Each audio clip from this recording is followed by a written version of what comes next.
ini kan mau pulang ya, saya mau jemput. Bahkan usaha saya misalkan maju, apapun untuknya.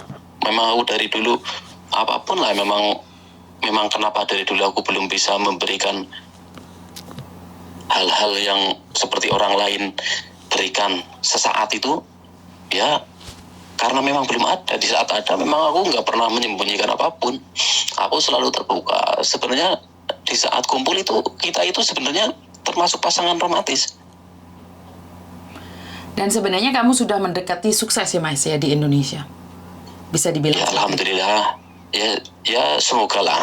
Kalau sukses saya nggak tahu batasannya, tapi sekarang sudah menjadi, alhamdulillah ada dukungan dari Kapolres juga, dari kepolisian menjadi supplier sekarang, alhamdulillah ya. Mohon doanya ya Mbak ya. Oh, oke. Di saat kamu mulai menuju garis sukses, istrimu hamil di luar negeri 4 bulan, bener nggak? Iya betul. Saya nggak bisa ngomong apa-apa ya, karena Aku kasihannya sebenarnya itu. Dulu di saat aku berakit-rakit, saat hidupnya pahit sekali itu bareng, itu aku tetap masih punya rasa kasihan yang luar biasa. Kenapa akhirnya kebahagiaan mungkin yang aku berikan itu nggak sampai ke dia? Ya secara emosionalnya saya nggak mungkin menerima lah, jujur saja, maaf. Tapi saya juga masih juga orang biasa, jadi secara itu nggak bisa mengatur emosi. Mungkin secara tenang lah, enggak lah. Tetap nggak bisa menerima. Tapi ya harapan itu, untuk pesan untuk istri saya cuma perbaikilah diri. Semua orang pasti punya salah, tapi semua orang masih tetap punya kesempatan untuk kembali ke jalan yang benar. Jangan menyiksa diri ke depannya. Kita hidup itu nggak tahu seberapa lama lah. Kalau kita nggak bertobat, mau jadi apa ke depannya? Kita susah di dunia aja udah ngeluh kok, apalagi dapat siksa nanti di alam kubur, di akhirat gitu. Itu saya mohon tolong berubahlah demi anak, itu aja. Itu untuk istri saya mohon banget. Walaupun istilahnya nggak bareng sama saya lagi nantinya, saya tetap mengharapkan perubahan dia untuk menjadi lebih baik.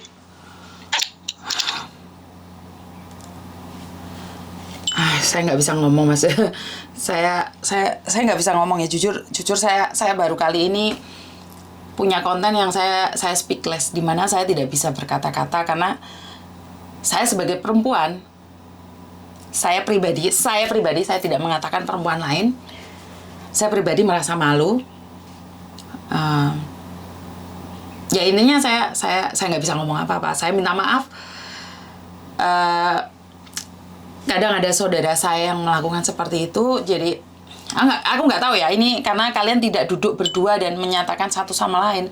Kita berbeda konten yang kemarin dan sekarang. Nggak bisa ngomong nggak?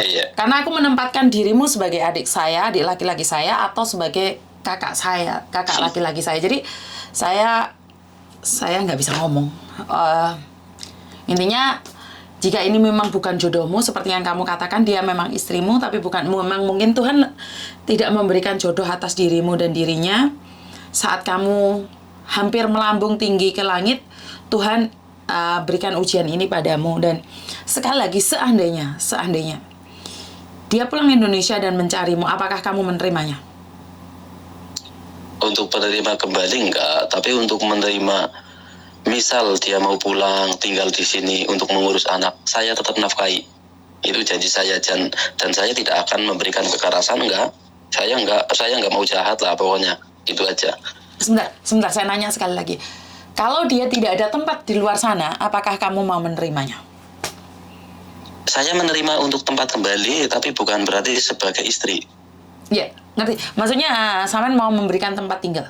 Saman nggak malu? Iya banget. Enggak, kalau urusan itu udah di luar, itu sudah di luar ranah saya, itu sudah di luar. Kalau masalah tempat tinggal, itu udah hati nurani yang memberikan, bukan ranah gengsi, bukan ranah permasalahan ini, bukan menurut saya. Jadi saya tetap membiarkan, silahkan tinggal, urus anak, nafkah tetap saya berikan. Bukan nafkah lah, akhirnya ketemunya kalau bukan suami istri kan bukan nafkah. Oke. Kalau masalah rasa malu, ya malu sama orang itu nggak seberapa. Nanti kita akan dipertemukan rasa malu yang luar biasa. Oke, jadi sampean mengikhlaskan semuanya. Ya mengikhlaskan istri yang jelas intinya masalah pisah tetap pisah.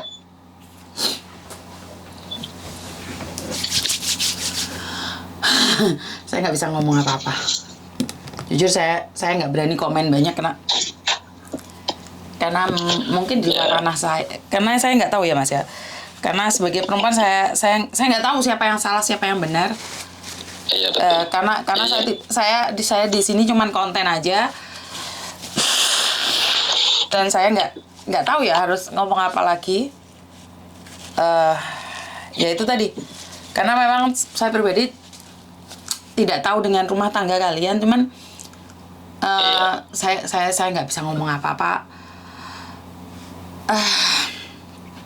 Itu sekedar malahan pas sebelum berangkat aja saya dipamer-pamerkin sama temennya dia kalau saya penyayang itu. Cuma akhir-akhirnya enggak, pas setelah bisa malah berubah kata lagi. Ya memang itulah dari awal dari kata-kata orang pelin-pelan itu, tapi ya enggak apa-apa. Semua itu ada pelajarannya, yang penting itu intinya dalam konten ini saya cuma berpesan. Siapa tahu nanti ada yang mendengar. Semoga tidak ada terulang lagi. Pertama ya memalukan keluarga, memalukan negara, yang jelas lagi memalukan diri sendiri. Gitu, dan semoga kedepannya lebih baik untuk semuanya aja. Cukup sekian, ini mungkin ada lagi yang mau masuk. Oke, Terima kasih. satu hal lagi. Jadi kamu mau menerimanya kalau dia membutuhkanmu tapi bukan sebagai istri, mau menerima sebagai sangat. Saya cuma memang sudah saya bilang dari tadi, saya setiap hari ingin memperbaiki diri istilahnya. Jadi misalkan suatu saat saya ada rezeki, dia di mana tempat membutuhkan saya, insya Allah saya akan tetap membantu. Sangat, itu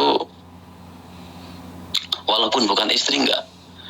Kalau amarah saya itu cukup diselesaikan dengan perpisahan, kecewa saya cukup diselesaikan dengan perpisahan.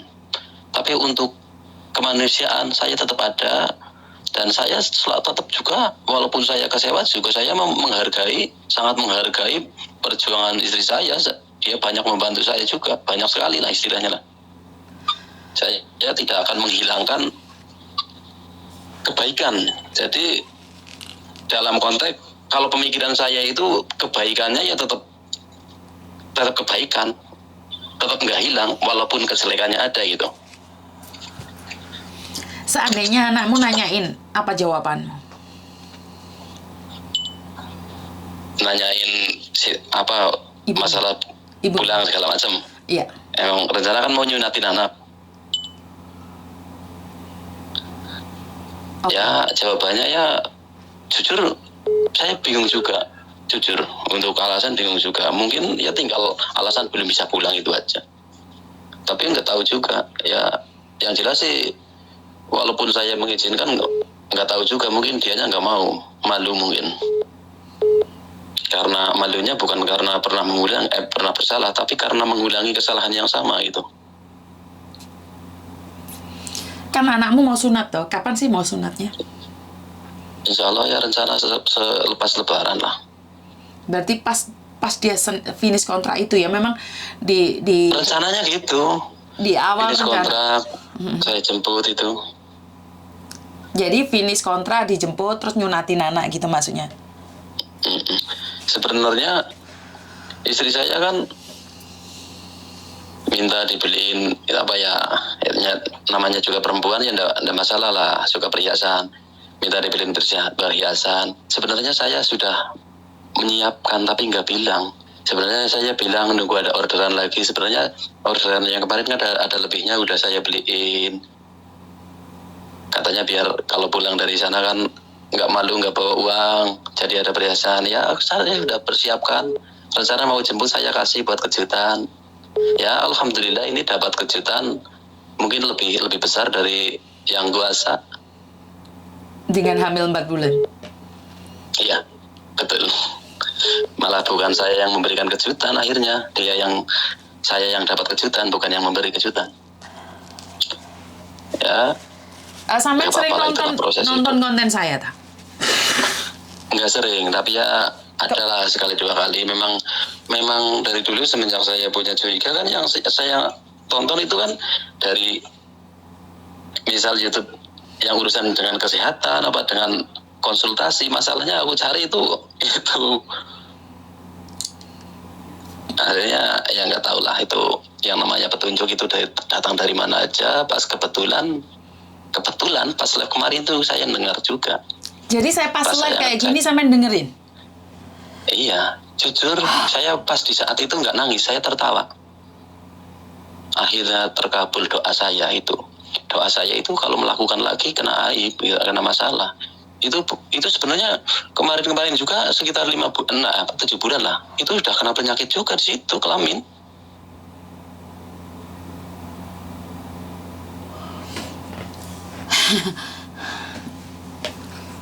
Sampean dulu sempat nangis tapi sekarang sudah nggak nangis lagi. Sekarang udah nggak ada rasa.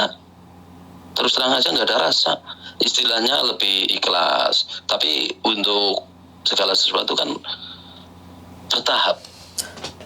Makanya misal ya, ini nggak ada kejadian ini, saya memang mau menerima, tapi untuk lukanya kan nggak tahu sembuhnya sampai kapan juga nggak tahu.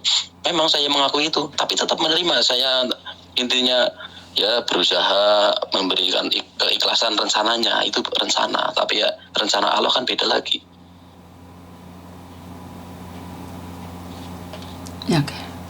Sering banyak orang bilang ya kalau laki-laki itu tidak pantas menangis, tapi kadang-kadang ternyata ujian hidup itu perempuan mungkin lebih banyak menangisnya, tapi sebenarnya laki-laki juga punya kepedihan yang tidak pernah terungkapkan ya Mas ya. Bisa dibilang seperti itu. Bisa dibilang misal saya nggak nangis mungkin saya bisa gila, stres. Karena sangat tidak menyangka, karena memang teguran, memang pukulan yang sangat luar biasa. Mungkin akhirnya dulu saya menangis, ya respect juga, saya juga nggak menyadari ternyata saya menangis. Tahu-tahunya itu udah istilahnya ya air matanya mengalir berlinang. Ya aku berpikir dulu pernah pas menangis itu, apakah aku termasuk lelaki terlemah sedunia? Kenapa aku menangisi perempuan? Sebenarnya bukan menangisi perempuan, keadaan, tapi bukan mengeluh, tapi nggak tahu itu dari mana, kenapa menangis.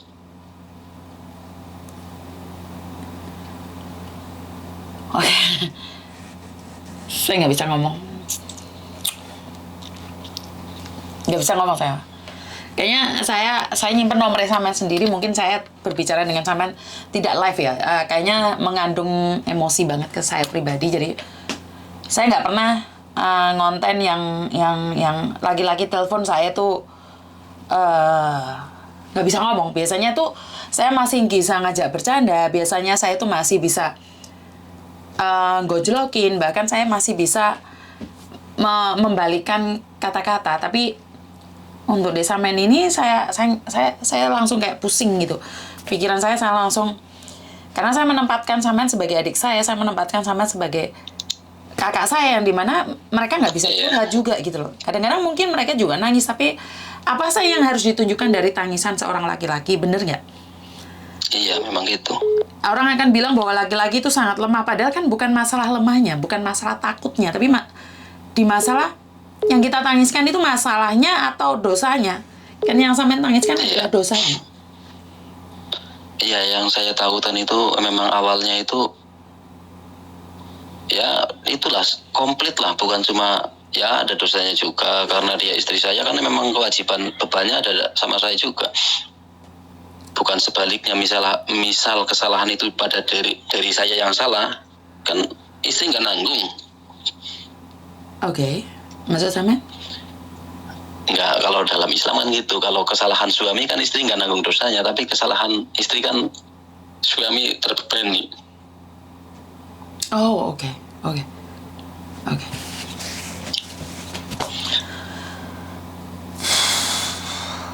Nggak bisa ngomong. Saya dulu pas sudah tahu, terus kita akan bikin rumah hampir jadi, belum jadi juga ini. Tapi ya insya Allah kalau ada orderan-orderan itu mencukupi lah. Tapi memang ada cukup, tapi untuk yang lain-lain itu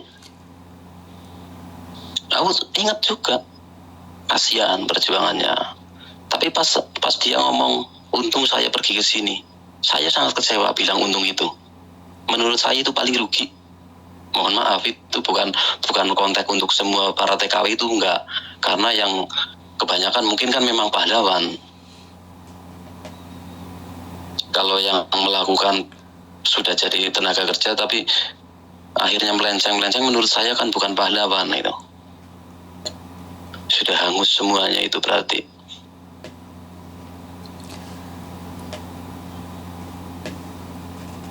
Nggak bisa ngomong ya. Sebenarnya gini, misalnya ada yang hal kecil yang saya bingungkan tadi saya lupa tanyakan. Itu misalkan masih menunggu nanti sampai membesar, itu apa tidak berisiko ya? Berisiko tentang di mana? Ya maksudnya misal ketahuan bos segala macam majikan itu untuk pulangnya itu gimana itu apa nggak ada berisiko tentang hal itu? Karena kalau di Hong Kong hamil nggak bisa dipecat. Tapi masalahnya kan dia finish kontrak, jadi mau tidak mau dia harus mengakhiri pekerjaan itu. Oh gitu. Jadi kalau dia sekarang ketahuan hamil pun dia tidak bisa dipecat. Ini adalah peraturan dari Hong Kong. Tapi kalau dia sudah finish kontrak, makanya dia kan bingung karena sudah finish kontrak dan dia hamil 4 bulan, perkiraan kan 2 bulan lagi. Otomatis kan 6 bulan. 6 bulan masih bisa terbang. Karena itu tadi saya menanyakan sama sampean, seandainya dia hamil pulang ke rumahmu boleh nggak? Iya, ayo kalau sekedar pulang ya boleh lah. Yang nggak boleh kan istilahnya menjadi suami istri yang nggak boleh. Sampean memaafkan Kalau- untuk pulang, tapi bukan untuk menjadi suami istri, benar nggak? Iya betul. Tapi apa yang kamu Lagian di katakan sini sama kan- anak-anakmu saat itu terjadi? Misal pulang dia hamil itu, Iya. ya nggak ada. Kalau saya omongannya itu poin hamil sama orang itu aja. Yang penting untuk anak nantinya yang penting ikut saya gitu. Yang kalau saya prinsipnya kan yang penting urusan apapun monggo lah terserah. Yang penting nanti urusan anak ikut saya. Jangan ikut ibunya gitu ya. Itu aja. Tapi misal mau tetap tinggal terus ngurus anaknya walaupun itu dari sana, yang penting jangan minta jadi istri saya lagi. Monggo tinggal di sini, monggo di tempat kita, monggo. Untuk kebutuhan ya saya bantu, saya nafkahi itu nggak masalah. Saya ikhlas itu, insya Allah saya ikhlas. Lagian untuk sekarang itu ibaratnya saya memikirkan untuk lebih baik pisah itu juga bukan karena saya ada pasangan lain, itu enggak.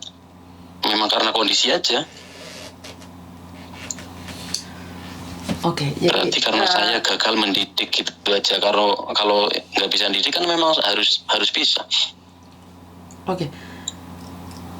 Jika dia tidak ada tempat dan sampean memang jujur mau menerima, tak simpen nomormu karena saya akan berkomunikasi Jujur, dengan mbaknya. kalau saya itu nggak bakalan. Kalau masalah tempat tinggal, ibaratnya dia malu, saya minta kasih nyariin kontrakan, saya juga nggak keberatan.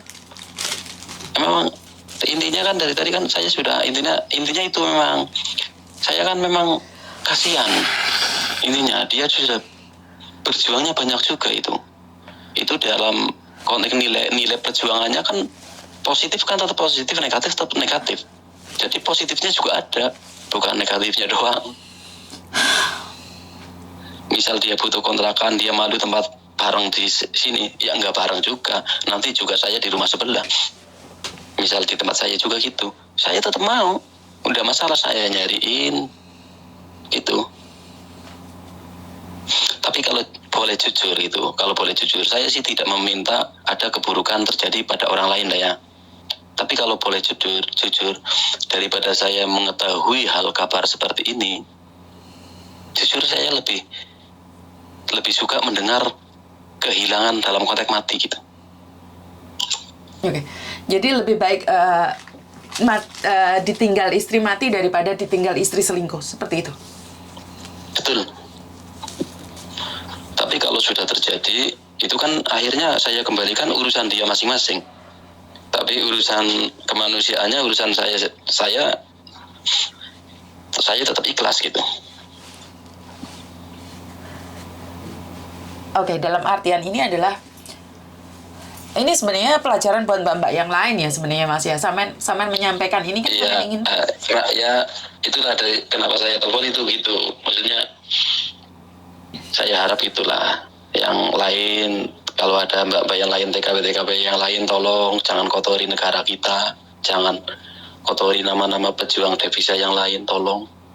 Karena ini sebenarnya aib besar.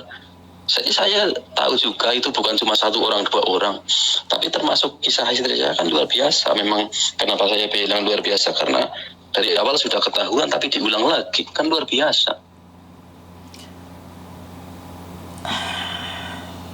Sangat luar biasa itu menurut saya itu memang. Jadi ini adalah pesan buat teman-teman yang lain. Sebenarnya itu kan tujuannya Samen telepon saya, Samen mau di konten ini karena memang tujuannya bukan untuk mencari sensasi, tapi mengingatkan jangan sampai menodai ketulusan pejuang-pejuang yang lain. Kalau satu pejuang sudah berkhianat, maka orang punya label jelek di atas itu semua, benar nggak? Betul. Ya, akhirnya bisa ada yang berpikir mayoritas itu. Jadi walaupun memang mungkin banyak sih, tapi ya nggak semua juga. Memang tergantung dari awal, dari niat mungkin. Betul, semua itu dari niat. Seperti yang saya sampaikan, konten ini pun tergantung dari pengertiannya. Kalau mereka pengertiannya cuma cuan, ya cuan memang. Tapi kalau pengertiannya untuk memberikan pendidikan pada yang lain, seperti pesan Masnya saat ini, bahwa ini tujuannya mengingatkan yang lainnya, jangan sampai seperti istri saya, bener nggak? Karena dalam konten ini, kita tidak tahu kapan apes. Ya kalau nggak ketahuan nggak apa-apa lah. Kalau sudah dikasih hamil, mau lari kemana? Tapi kalau melakukan hal-hal itu jangan berharap tidak ketahuan kalau berbuat salah. Karena saat seorang suami sudah percaya, sudah mengikhlaskan, dan sudah memasrahkan sama yang kuasa, itu jangan harap kita bisa lari dari kebohongan. Kita itu kecil loh. Betul, kita itu kecil. Kita itu sangat remeh kalau di mata yang kuasa itu. Betul. Hargailah diri kita sendiri. Tapi dari pengalaman itu saya juga ingin membuktikan juga seperti yang dibilang Mem Yuni tadi. Saya ingin membuktikan bahwa hati saya lebih lapang dari yang orang pikirkan. Saya tetap mau menerima, misalkan istri saya mau pulang, yang penting dalam konteks bukan sebagai istri. Jangan khawatir masalah nafkah, dan saya menjamin, saya juga tahu hukum, saya tidak akan melakukan kekerasan karena saya setelah berjanji, kecuali saya melihat dia kejadian selingkuh di depan mata saya, dan mungkin saya bunuh. Tapi kan itu nggak kayak gitu, dia kan di belakang. Jadi setelah saya berpikir dengan santai, memang dipikir ulang berkali-kali gitu.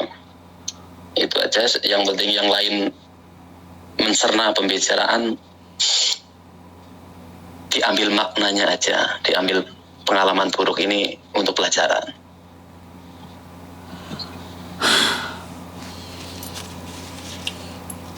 Ya, nggak taunya kemarin Samen memang ikut live waktu dia telepon nih Mas ya, benar-benar ikut live-nya. Tapi mungkin besok-besok istri saya ke tempat Mem Yuni, bisa mungkin menanyakan kebenarannya, karakter saya yang sebenarnya.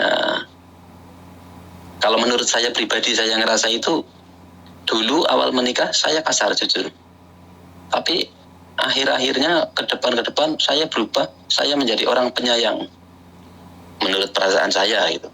Saya ngerasanya gitu. Akhirnya saya protektif, mungkin saya terasa mengekang, mungkin karena saya membatasi pergaulannya. Itulah yang disalahartikan. Sebenarnya di saat sama saya itu nggak salah arti, disalahartikan itu setelah bergaul dengan orang-orang nakal. Kalau yang nggak bergaul, yang nggak nyalahartikan kata-kata itulah. Memang pergaulan itu penting dibatasi juga sebenarnya. Sebenarnya saya selalu punya prinsip Mas, kita bergaul dengan orang yang tidak baik. Dalam konteks ini saya tidak bilang semua orang baik tidak baik ya. Karena ada orang tidak baik itu karena terjadi setelah mereka disakitin. Gini loh, kalau kita berkumpul dengan apel busuk satu, apel ya, ini saya tidak berbicara dengan manusia. Apel busuk satu ditaruh ke satu keranjang. Kira-kira dia menjadi baik atau teman-temannya jadi busuk? Ya, begitulah itu prinsipnya memang. Iya, karena kalau apel yang busuk itu harus diambil dan dibuang untuk menyelamatkan yang lainnya. Tapi kalau apel-apel itu tetap bertahan dengan apel yang busuk, maka semuanya itu kan busuk, Mas. Saya nggak percaya loh. Saya mempraktekkannya sendiri. Saya tidak percaya dengan omongan ayah saya. Ayah saya selalu bilang bahwa apel yang busuk ini harus dibuang, jangan dicampur. Saya bilang, kenapa? Tidak mungkin. Ayah saya bilang, dari waktu ke waktu, apel busuk ini akan memengaruhi yang lainnya.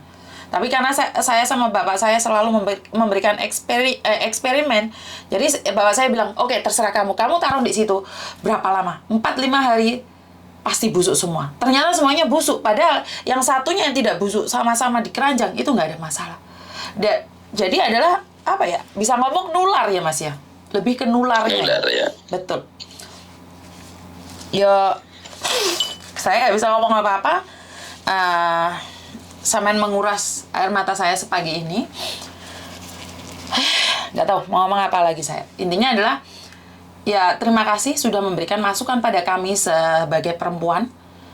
Semoga ini tidak terjadi pada saudara-saudara saya yang lainnya. Ya sudah cukuplah istrinya jenengan satu dan tidak ada yang lain lagi.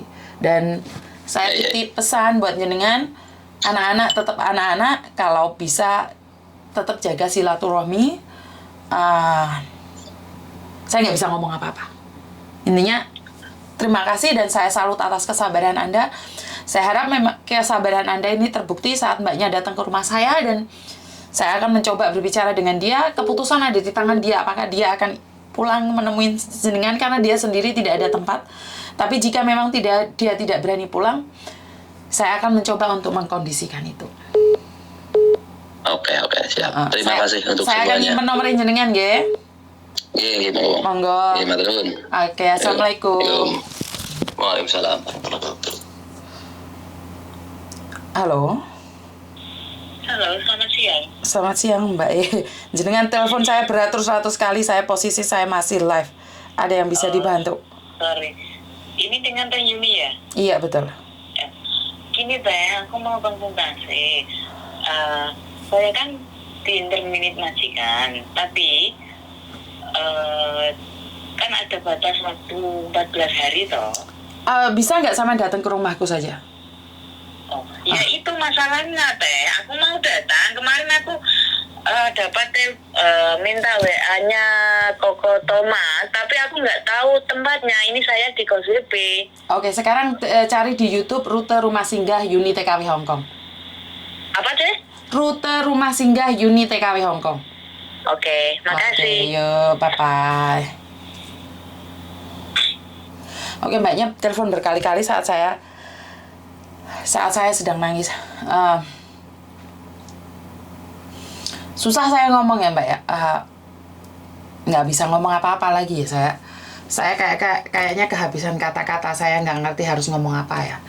Buat mbaknya yang ada di Facebook, mungkin kalau tiba-tiba mati karena baterainya tinggal sedikit ya, Mbak, bisa langsung masuk di YouTube.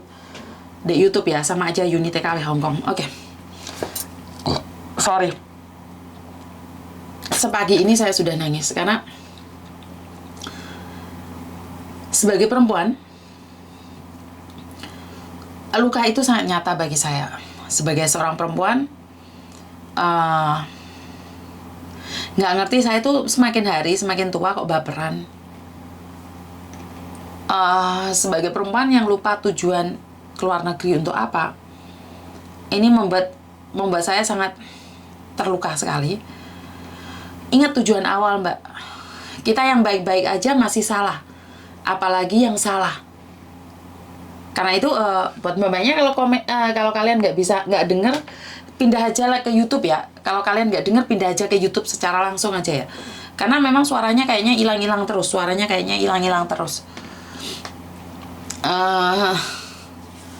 Saya nggak bisa ngomong apa-apa. Jadi yang ada di Facebook pindah ke YouTube aja ya, Mbak ya. Soalnya kayaknya di Facebooknya ini agak rada-rada segleng nih.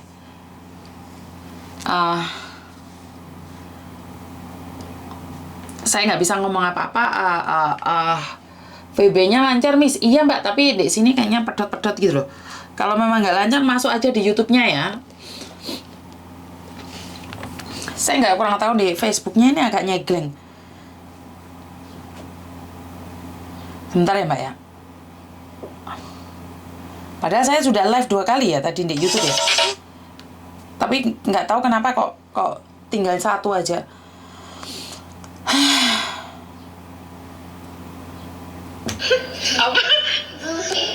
Jadi aku nggak ngerti harus ngomong apa lagi. Sebentar, ada telepon masuk lagi sebentar.